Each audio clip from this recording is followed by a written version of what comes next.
ಶಾವಿಗೆ ಉಪ್ಪಿಟ್ಟು ಮಾಡೋದು ಹೆಂಗೆ ಅಂತೇಳಿ ನೋಡ್ಕೊಂಡು ಬರೋಣ ಅಂತ ಬರ್ರಿ. ಮೊದಲು ಒಂದು ಬಾಳ್ಗಿಗೆ ನಾನು ಶಾವಿಗೆ ಹಾಕ್ಕೊಂಡು ಸ್ವಲ್ಪ ಎಣ್ಣೆ ಹಾಕ್ಕೊಂಡು ನೋಡ್ರಿ ಫ್ರೈ ಮಾಡ್ಕೊಳಕತ್ತೀನಿ. ಫ್ರೈ ಮಾಡಿ ಎತ್ತಿಟ್ಕೊಂಡು ಒಂದು ಬಾಳ್ಗೆ ಇಟ್ಕೊಂಡು ಅದಕ್ಕೆ ಒಂದು 2 ರಿಂದ 3 ಚಮಚದಷ್ಟು ಎಣ್ಣೆ, ಕಡಲೆಕಾಯಿ ಬೀಜ ಹಾಕ್ಕೊಂಡು ಫ್ರೈ ಮಾಡ್ಕೊಂಡೀನಿ. ಆಮೇಲೆ ಸ್ವಲ್ಪ ಸಾಸಿವೆ, ಜೀರಿಗೆ, ಆಮೇಲೆ ಕರ್ಬೇವಿನ ಸೊಪ್ಪು, ಹಸಿಮೆಣಸಿನ್ಕಾಯಿ, ಸಣ್ಣಗೆ ಹೆಚ್ಚಿರುವಂಥ ಬೀನ್ಸು, ಆಮೇಲೆ ಸಣ್ಣಗೆ ಹೆಚ್ಚಿರುವಂಥ ಕ್ಯಾರೆಟು, ಈರುಳ್ಳಿ, ಕೊತ್ತಂಬರಿ ಸೊಪ್ಪು ಇಷ್ಟೆಲ್ಲನೂ ಹಾಕ್ಕೊಂಡು ಚಂದಾಗ ಫ್ರೈ ಮಾಡ್ಕೋಬೇಕು.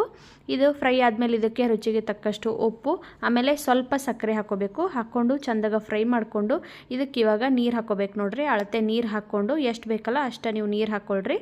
ಹಾಕ್ಕೊಂಡು ನೀರು ಕುದಿ ಬಂದಮೇಲೆ ಇವಾಗ ಹುರಿದಿಟ್ಕೊಂಡಿರುವಂಥ ಶಾವಿಗೆ ಹಾಕಿ ಚಂದಾಗ ಮಿಕ್ಸ್ ಮಾಡಿ ಲೋ ಫ್ಲೇಮ್ ಒಳಗಿಟ್ಟು ಮುಚ್ಚಳನ ಮುಚ್ಚಿ ಒಂದು 2 ನಿಮಿಷ ಬೇಯಿಸ್ಕೊಂಡ್ರೆ ಶಾವಿಗೆ ಉಪ್ಪಿಟ್ಟು ರೆಡಿ ಆಯ್ತು ನೋಡ್ರಿ. ಒಂದು ಸರಿ ನಿಮ್ಮ ಮನ್ಯಾಗ ಟ್ರೈ ಮಾಡಿ ನೋಡ್ರಿ. ಟೇಸ್ಟ್ ಅಂತೂ ಭಾರಿ ಮಸ್ತ್ ಇರ್ತೈತಿ. Thanks for watching. ಸಿಗೋಣ ಮುಂದಿನ ವೀಡಿಯೋದಲ್ಲಿ. ಬಾಯ್.